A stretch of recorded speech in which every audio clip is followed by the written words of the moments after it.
제가 가지고 있는 신약 성경 136면 정도에 있습니다. 우리에게 주시는 하나님의 말씀인 줄 믿고 한 절씩 교도할 때 주님 음성 듣기를 원합니다. 예수를 잡아 끌고 대제사장의 집으로 들어갈새 베드로가 멀찍이 따라가니라. 사람들이 그 가운데 불을 피우고 함께 앉았는 자라. 베드로도 그 가운데 앉았더니 한 여종이 베드로의 불빛을 향하여 앉은 것을 보고 주목하여 이르되 이 사람도 그와 함께 있었느니라 하니 베드로가 부인하여 이르되 이 여자여 내가 그를 알지 못하노라 하더라. 조금 후에 다른 사람이 보고 이르되 너도 그 도당이라 하거늘 베드로가 이르되 이 사람아 나는 아니로다 아니로라 하더라. 한 시간쯤 있다가 또 한 사람이 장담하여 이르되 너는 하늘의 이 사람이 참으로 그와 함께 있었느니라. 베드로가 이르되 이 사람아 나는 내가 하는 말을 알지 못하노라 하고 못하노라고 아직 말하고 있을 때에 닭이 곧 울더라. 주께서 오히려 베드로를 보시니 베드로가 주의 말씀을 보고 오늘 다 울기 전에 내가 세 번 나를 부인하리라 하시니 생각나서 같이 읽겠습니다. 밖에 나가서 시인이 통곡하니라. 아멘. 죄송합니다. 오늘부터는 제가 좀 마스크를 벗고 말씀을 전하겠습니다. 말씀에 도움을 받고자 한 가지 학문을 하나 소개해드리겠습니다. 근접학이라는 학문입니다.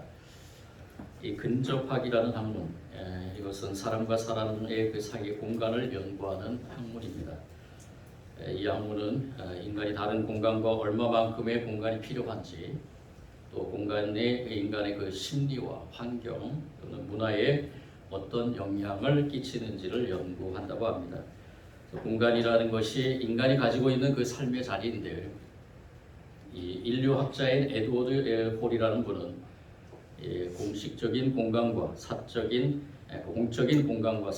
공간을 구별하면서 인간에게는 보통 네 가지의 공간 구역이 설정되어 있다라고 이렇게 말합니다. 그 네 가지의 공간 구역이 어떤 구역이냐 하면은 첫째는 친밀 공간이라는 것입니다. 친밀의 영역이라는 것이죠. 즉 친밀감을 느낄 수 있는 거리라는 것입니다. 이것은 약 45cm 거리라 그러는데요. 이 45cm의 거리가 친밀감의 영역이라고 합니다. 이거는 사랑하는 사람들이 개인적인 대화를 함께 나누는 거리라고 합니다. 애인들과 배우자들이 그렇다는 것이죠. 그리고 두 번째는 개인의 영역이라고 합니다. 이것은 45cm부터 1.2m까지의 거리로서 개인적인 자기 영역을 만들어내는 거리라고 합니다. 그래서 학교나 직장, 또 교회에서 서로 알고는 있지만 그들이 내 영역에 가까이 오는 것을 거부하는 그러한 영역이라고 합니다. 세 번째는 사회적인 영역이라고 합니다. 1.2m에서 3.5m까지의 거리에 해당하며 개인적인 용무가 아니라 일반적인 그러한 일을 할 때 생기는 거리라고 합니다. 예를 들면 지하철을 타거나 또 백화점에서 쇼핑을 할 때 잘 알지 못하는 사람이 지나도록 만들어 놓은 거리, 그 거리라고 합니다. 마지막 네 번째는 공적인 거리인데요. 공적인 영역입니다. 이것은 3.5m 이상에서부터 시야가 미치는 거리라고 합니다. 일반적으로 공적인 모임이나 학교에서 강연 등을 할 때 적용되는 거리라고 볼 수 있죠. 그러나 분명한 공통점은 서로 좋아하면 가까이 있으려고 하고 서로 사랑하면 개인적인 그러한 자기 공간까지도 쉽게 무너뜨린다는 것입니다. 사랑하는 사람에게는 내 공간이 언제든지 들어와도 괜찮다고 말하는 것입니다. 그러한 자리가 바로 친구의 자리고 애인의 자리라는 것이죠. 커플마다 함께 걷는 모습이 서로 다르지만 어떤 커플은 가까이에서 팔짱을 끼고 또 어떤 커플은 서로 한참 거리를 두고 걸어갑니다. 우리 그들의 뒷모습만 봐도 어떤 형태의 친밀감이 형성되었는지를 알 수가 있겠죠. 이러한 공간은 인간의 심리, 문화, 삶의 모든 자리에 영향을 끼친다라고 이렇게 이야기를 합니다.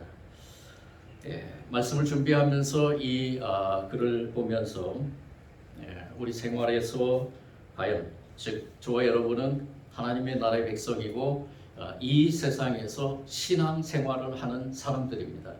신앙생활을 하는 사람들에게 영향을 끼치는 거리가 있다라는 것을 알게 됩니다. 특별히 오늘 말씀을 깊이 묵상하면 할수록 여러 가지 하나님의 음성을 듣지만은 그 중에서 또 한 가지 하나님의 음성을 듣게 되는데 그것이 무엇이냐? 바로 하나님과의 거리가 우리가 어떠한가를 묵상을 하게 됩니다. 저와 여러분이 하나님과의 거리가 얼마나 될까? 여러분들은 과연 하나님과의 거리가 얼마나 됩니까? 친밀한 영역 속에 있습니까? 아니면 개인의 영역 속에 있습니까? 아니면 사회적인 영역 속에 있습니까? 공적인 거리의 영역에 있습니까? 우리가 생각해 볼 때 본래 하나님과 우리는 인간은 하나의 같은 그 동행하는 존재로 창조되었다는 것입니다. 하나님께서 우리를 처음 창조하실 때 우리는 인간은 하나님과 같이 동행하며 하나님과 아주 밀접한 거리에서 같이 거닐 수 있는 존재로 창조되었다는 것입니다. 그런데 선악과를 따먹고 죄악이 들어온 이후에는 하나님과의 관계가 단절됩니다. 그 죄의 결과로 인간은 하나님의 낯을 피하게 되죠. 인간이 하나님을 배반하고 적대시하면서 하나님과 인간 사이에 건널 수 없는 엄청난 심연의 거리가 생기게 됩니다. 하나님은 거룩하고 인간은 죄인이기 때문이죠. 그러므로 인간은 하나님을 만날 수가 없습니다. 그렇지만 하나님은 우리를 포기하지 않으시고 예수 그리스도를 보내주셔서 하나님과 인간 사이의 거리를 건널 수 있는, 즉 좁힐 수 있는 그 해답을 주셨습니다. 하나님께서는 인간과 멀어진 거리를 메우시려고 우리에게 끊임없이 다가오셔서 말씀하십니다. 이 시간도 말씀하십니다. 왜냐하면 하나님은 사랑이시기 때문입니다. 사랑이 아니고서는 가까이 근접할 수 없는 거리. 사랑하면 관심이 있고 사랑하면 가까이 가려고 그러고요. 그 사람의 아픔이 내 아픔이 되고요. 그 사람의 기쁨이 내 기쁨이 되기 때문입니다. 하나님께서는 예수 그리스도를 이 땅에 보내주셔서 그 사랑의 역사를 이루어 가시는 것. 그래서 하나님은 끊임없이 우리를 찾아와 근접하시는 하나님이심을 깨닫게 됩니다. 임마누엘의 하나님이 되셔서 우리와 함께 하시려고 가까이 접근하십니다. 그런데 인간은 하나님이 찾아올 때마다 도망갑니다. 왜 그럴까? 왜 우리는 하나님이 우리를 찾아올 때마다 우리는 세상을 향해서 자꾸 도망가는 그러한 존재가 될까? 오늘 말씀 속에서 우리가 다시 한번 생각해 볼 때 오늘 이 본문의 말씀은 바로 우리가 너무나 잘 알고 있는 사도 베드로, 예수님과 아주 가깝게 근접하며 살았던 이 사도 베드로가 예수님을 배반하는 그러한 현장입니다. 예수님이 십자가에 달려 돌아가실 때 예수님의 어머니 마리아와 막달라 마리아 등 가까이에서 주님의 마지막을 따르는 그러한 사람들이 있었던 반면에 베드로는 멀찍이 예수님을 따라가는 것을 보게 됩니다. 베드로는 어떤 사람이었습니까? 예수님의 수제자였죠. 예수님이 십자가에 못 박히기 바로 몇 시간 전에도 이 베드로는 예수님 앞에 이러한 고백을 했던 존재입니다. 주는 그리스도시요 살아계신 하나님의 아들이십니다. 이렇게 고백하면서 따랐던 수제자입니다. 영생의 말씀이 여기 계시며 우리가 네게로 가오리까? 다른 사람들은 모두 주를 버릴지라도 나는 결코 주를 버리지 않겠나이다 라고 고백한 자가 바로 베드로입니다. 주여 내가 주와 함께 오게도 죽는 데에도 가기를 각오하였나이다. 이 고백을 한 지 한 달도 지난 것이 아니고 며칠 지난 것도 아니고 바로 몇 시간 전에 주님께 고백한 그러한 베드로였다는 것입니다.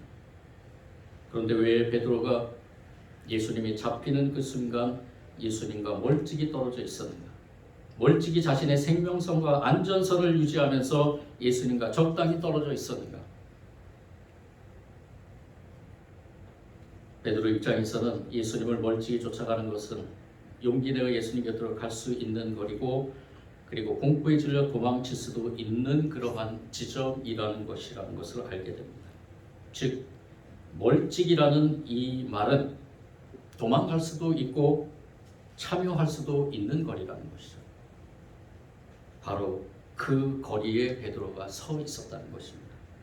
베드로가 멀찍이 따라간 자리는 예수님이 잘되고 평안하면 앞으로 가까이 나가서 자신이 예수님의 수제자임을 밝히고 환란이 오면은 도망칠 수 있는 자리였습니다.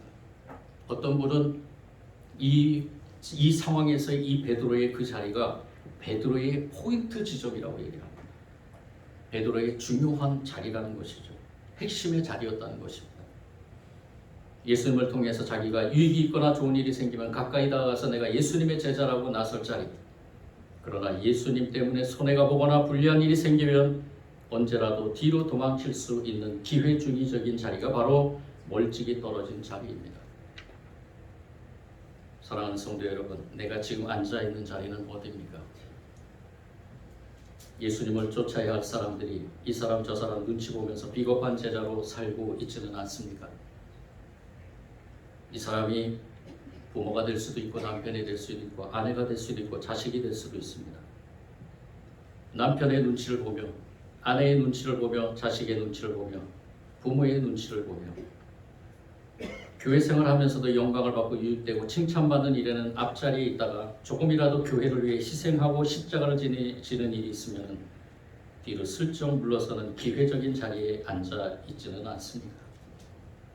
우리는 기회를 보면서 여전히 멀찍이 거리를 유지하며 주님을 따르고 있지는 않습니까? 몇 시간 전 저녁 식탁에서 베드로는 예수님과 함께 감옥에도 아니 죽더라도 주님을 따르겠다고 고백했습니다.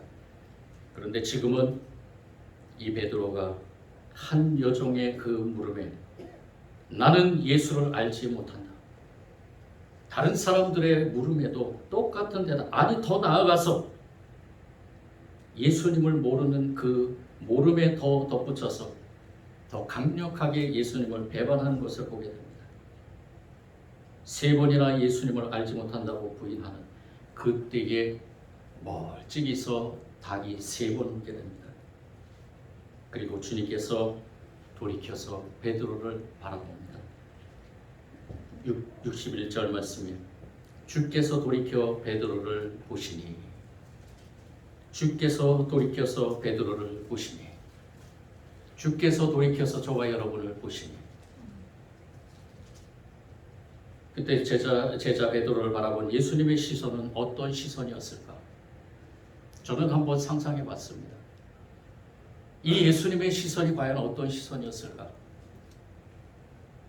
예수님의 그 가장 어떻게 보면은 예수님의 인생에서 물론 하나님의 계획과 하나님의 뜻이었지만은 십자가를 지는 일, 예수님의 생에서 가장 고통스럽고 고난스럽고 누가 같이 옆에서 좀 십자가를 같이 져줬으면 좋은 그때에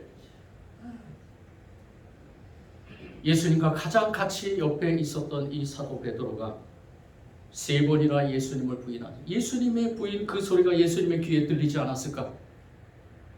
그런데 예수님이 왜 베드로를 쳐다봤을까? 왜 예수님이 베드로를 향하여 지그시 바라보았을까? 여기에서 주께서 돌이켜서 베드로를 보셨다는 것은 예수님의 눈빛이 아주 심한 반항의 그러한 눈빛이 아니고 배반의 눈빛이 아니고 온유하고 따뜻하고 그리고 베드로가 이전에 맛보지 못했던 어쩌면은 베드로가 생전에 맛보지 못했던 그러한 눈빛으로 예수님이 이 베드로를 바라봤다는 것입니다.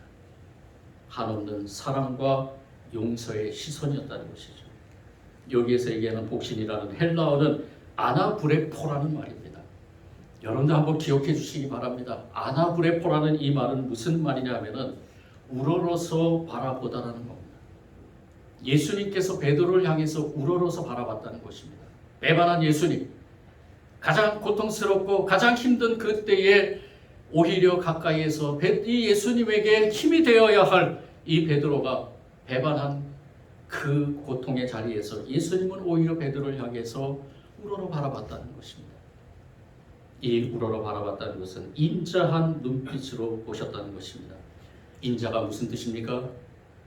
에세드라는 말이죠. 사랑의 언약. 하나님과 하나님의 백성들이 맺은 그 사랑의 언약. 이 언약을 위해서 예수님께서 십자가를 지시는데 그 십자가를 지심에 이 베드로를 향한 그 눈빛이 바로 이 시간 내가 너를 위해 십자가를 진다는 그 눈빛이었다는 겁니다. 내가 너는 하나님의 백성이기 때문에 하나님과 사랑의 언약을 맺었기 때문에 그 사랑의 언약의 백성으로서 내가 너를 용서하고 내가 너를 사랑하고 내가 너를 끝까지 품고 내가 십자가를 진다 라는 그러한 인자의 눈빛으로 보셨다는 것입니다. 누가복음에서는 예수님이 이러한 아나브레포의 그러한 모습으로 바라볼 때 놀라운 엄청난 기적들이 일어납니다. 예수님께서 보리떡 5개와 물고기 2마리를 드리고 하늘을 우러러 기도했다라는 이 말씀에서 우러러라는 말은 아나포레라는 말입니다. 모든 백성들이 육체적으로 배가 고파서 이 보리떡 5개와 물고기 2마리로는 차마 먹일 수 없기 때문에 하나님 앞에 우러러 기도하면서 축사하면서 하나씩 떼어줄 때 놀라운 하나님의 역사가 일어났습니다. 배고픔의 구원의 역사가 일어난 거죠. 육체적인 배고픔뿐만이 아니라 영적인 배고픔이 해결되는 놀라운 역사가 일어나는 것입니다. 또 예수님께서 뽕나무 위에 앉아있는 삭개오를 우러러 보고 말했을 때 삭개오에게 엄청난 변화의 역사가 일어납니다. 그 뽕나무에서 내려와서 주님을 영접하고 내 소유의 절반을 가난한 자들에게 주며 누군가의 것을 토색하며 내 갑절을 갚겠나이다. 누군가의 것을 토색했다면 내 갑절을 갚겠나이다 라는 놀라운 변화가 일어난 것입니다. 주님의 눈길은 회개를 일으킵니다. 베드로가 주님의 말씀을 상기한 것과 진정한 회개를 한 것은 주님께서 베드로를 우러러 보셨기 때문입니다. 내 사랑하는 제자 베드로, 그래 내가 네 마음을 안다. 너의 연약함을 안다. 예수님께서는 그 베드로를 그러한 눈빛으로 바라보시고 그리고 베드로는 그 허물을 품어주신 그 예수님의 눈빛, 그 사랑의 눈빛으로 통곡을 하며 울기 시작합니다. 통곡을 하게 됩니다. 주님 앞에 십자가를 지실 그 예수님 앞에 회개의 눈물을 흘립니다. 주님, 제가 주님과 함께 있어야 되는데 이 연약한 이 심정, 이 연약한 이 마음 때문에 주님과의 거리를 두고 주님이 많이 용서받으면 내가 달려가서 주님과 함께 할 것이고 주님이 십자가를 지면 나는 멀리 갈 것이라는 그 연약한 인간의 모습으로 주님 앞에 서 있는 걸 용서해 주십시오. 주님, 이 베드로는 이 회개와 함께 그리고 진정한 제자로서의 자리로 돌아옵니다. 우리는 주님은 오늘을 살아가는 저와 여러분을 동일한 시선으로 바라보십니다. 때로는 우리가 새벽 날개를 치며 바다 끝에 거할지라도 주님은 바다 끝에서 우리에게 찾아오시는 분이십니다. 베드로처럼 나는 예수님을 도대체 모른다고 소리치고 싶은 순간에도 주님은 내게서 시선을 거두시지 않고 사랑과 용서의 눈빛으로 우러러 봐주시는 분이십니다. 예수님의 눈빛은 사랑과 연민이 담긴 눈빛입니다. 그러나 그 눈빛 가운데 주의 말씀이 생각나 심히 통곡하는 그러한 저와 여러분이 되기를 원합니다. 베드로가 주의 말씀 곧 오늘 다 울기 전에 내가 3번 나를 부인하라 하심이 생각나서 밖에 나가서 심히 통곡하니라. 사실 주님은 이 베드로가 이러한 실수를 할 것임을 알고 계셨습니다. 그래서 미리 말씀으로 준비해 놓으셨습니다. 주님께서는 닭이 울고 3번이나 실패하고 좌절한 그 베드로를 위해 기도하신 그 모습을 우리는 보게 됩니다. 우리 말씀 나누지 않지만 31절과 32절 말씀을 같이 한번 읽어보겠습니다. 31절, 32절입니다. 같이 한 목소리로 합독합니다. 시작. 시몬아, 시몬아, 사탄이 너를 밀가부르듯 하려고 요구하였으나 그러나 내가 너를 위하여 내 믿음이 떨어지지 않기를 기도하였노니 너는 돌이킨 후에 내 형제를 굳게 하라. 아멘. 우리 주님은 우리를 알고 계십니다. 우리의 연약함을 알고 계십니다. 우리가 죄인이라는 걸 알고 계십니다. 우리를 위해 기도하십니다. 지금 이 순간에도 우리가 한 걸음 한 걸음 발걸음 내딛는 그 순간순간마다 주님과 가까이 가려 하지만 우리 연약함 때문에 주님과 가까이 가지 못하는 우리의 모습을 위해서 주님은 지금도 기도하고 계십니다. 곡식을 까부르듯 사탄은 우리를 이리저리 흔들며 괴롭게 합니다. 때론 주님과 멀찍이 떨어져 실패하고 좌절할 수 있습니다. 그 순간 주님은 우리의 믿음을 위해 기도하고 계십니다. 주님의 기도는 넘어짐의 자리에서 우리를 회복시키는 능력입니다. 우리가 실패하고 쓰러질지라도 이 말씀을 기억한다면 반드시 다시 일어날 줄 믿습니다. 이러한 믿음을 가진 저와 여러분에게 오늘도 이 말씀에 축복의 말씀이 되길 원합니다. 주님과 가까이 가는 저와 여러분이 되기를 원합니다. 우리를 향한 주님의 눈빛, 우리는 주님을 늘 배반하지만 주님은 우리를 향해서 절대로 눈빛이 변하지 않는다는 것을 꼭 기억하시기 바랍니다. 주님은 언제나 우리를 향한 인자한 눈빛으로 바라보고 계십니다. 그 눈빛을 따라서 저와 여러분이 주님과 더 가까이 동행하기를 원합니다. 저는 이 말씀을 준비하면서 하나의 영화를 또 보게 됐습니다. 오래전에 봤는데요. 그 영화는 바로 바라바라는 영화입니다. 많이 보신 분들도 계실 텐데 이것은 라케르 크비스트라는 그러한 스웨덴 학자가 쓴 소설인데요. 노벨 문학상을 받았죠. 이 소설을 바탕으로 해서 만든 영화입니다. 1962년에 만들어졌는데 화질이 좀 깨끗하지 않았지만 유튜브를 통해서 한번 봤습니다. 문득 바라바가 생각이 났습니다. 이 말씀을 준비하면서 예수님의 그 십자가 처형에서 아주 어떻게 보면은 결정적인 역할을 한 사람이 바라바가 아닌가라는 생각이 들면서 이 바라바는 당시에 모든 그 시대의 또 그 상황 지역에서 가장 유명한 가장 악질적인 그러한 범죄자였죠. 이 범죄자는 반드시 십자가 처형에 처해질 것을 알고 있는 모든 사람들이 또 그렇게 알고 바라바도 그렇게 아는 그러한 존재였습니다. 그런데 예수님과 이 바라바가 교체가 되게 됩니다. 바라바는 풀려나고 그리고 예수님은 십자가에 죽게 되죠. 그 뒤에 이 바라바는 어떻게 됐을까? 이것을 상상하면서 라케르 크리스트는 아마 상상을 다 동원하고 또 어쩌면은 말씀을 묵상하면서 이 소설을 쓰지 않았는가. 제가 이 영화를 보는 내내 한 가지 깨달은 것은 무엇이냐면은 이 영화 속에서의 느낌은 바라바는 주님과 계속해서 멀리하려고 의도적으로 멀리하려고 했다는 것입니다. 왜 그랬을까?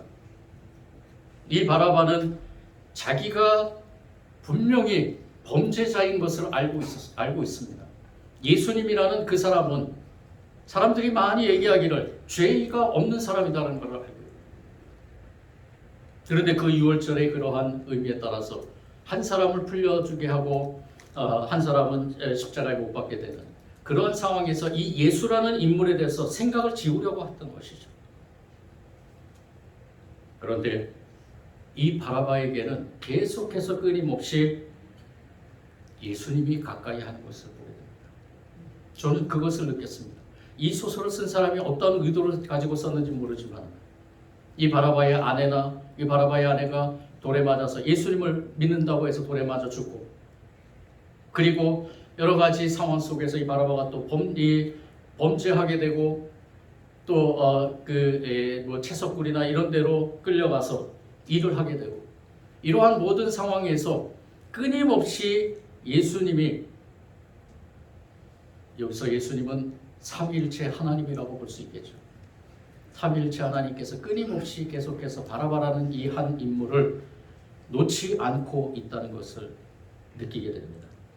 이 바라바는 점점 예수님과 가까이 가게 되고 이 바라바의 호기심이 많은 사람들을 만나게 됨으로써 베드로도 만나고 그리고 죽었다 살아났던 나사로도 만나고 그런 사람들을 만남으로 인해서 하나님과 예수님과의 그러한 관계 속에서 예수님의 그러한 믿음, 신앙을 이어받은 사람들과의 만남을 통해서 결국에는 이 바라바가 믿음의 사람으로 바뀌게 됩니다. 그러면서 마지막에는 최후에는 결국에는 예수님이 지셨던 십자가를 지심으로 순교의 자리에 이르게 되죠. 영화의 마지막 부분에 이 바라바가 이 십자가에서 뭐라고 고백했냐면 주님과 함께 가기를 원합니다. 이렇게 고백했어요. 물론 상상일 수 있겠지만 이 모습들이 저와 여러분의 모습이 아닐까. 우리는 연약하고 쓰러질 때도 많고 주님을 배반할 때도 많지만 주님은 끊임없이 우리와 함께 계시고 우리에게 바라보시면서 우리와 가까이 계시는 줄 믿습니다. 그리고 우리에게 말씀하십니다. 나와는 떨어지지 마라. 나와는 떨어지지 말아라. 나와 항상 가까이 하기를 원한다. 비록 우리가 어떤 순간에 예수님을 배반하고 어떤 순간에 예수님 앞에서 쓰러지고 넘어질지라도 예수님 앞에서 예수님과 가까이 동행하면서 그렇게 행할 때 예수님은 절대로 우리를 놓지 않으시고 끝까지 우리를 책임져 주시고 베드로를 향해 바라본 그 예수님의 눈길을 통해서 저와 여러분이 회개의 자리로 나아가므로 다시 한번 하나님의 사람, 하나님의 백성으로 한 걸음 한 걸음 살아나가게 될 줄 믿습니다. 사랑하는 성도 여러분, 주님께 더 가까이 가기를 원합니다. 멀찍이 주님을 쫓지 말고 십자가 주님 앞에 더 가까이 가기를 원합니다. 적당한 거리가 아니라 적당한 지점이 아니라 우리에게는 주님과의 중립지대가 존재하지 않는다는 것을 믿으시고 단 한 번도 우리 주님은 우리를 적당히 사랑해 주신 적이 없기 때문에 사랑하는 아들 독생자 예수 그리스도가 물과 피를 쏟으신 그 사랑, 그 십자가 앞으로 가까이 가는 저와 여러분이 되기를 원합니다. 그래서 주님을 위해 살겠다고 고백하기를 원합니다. 그러한 고백이 저와 여러분에게 능력이 될 줄 믿습니다. 사랑해 주님 감사합니다. 주님과 더 가까이 가기를 원합니다. 주님과 가까이 동행하기를 원합니다. 우리 연약함을 아시는 주님, 늘 우리를 바라보시는 주님, 베드로와 같은 우리의 신앙, 주님 이제는 주님께서 우리를 사랑하신 그 인자한 눈빛을 통해서 주님께서 원하시는 그 삶을 살아가길 원하오니 이 시간 우리에게 말씀하신 대로 우리가 다시 한번 일어나서 세상을 향해 걸어갈 때 주님과 가까이 동행하며 걸어가게 하여 주옵소서. 감사를 드리며 예수님 이름으로 기도드립니다.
주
일어나셔서 모였습니다. 모든 것이 주께로 돌아왔으니 이 예물을 주께 드리리이다.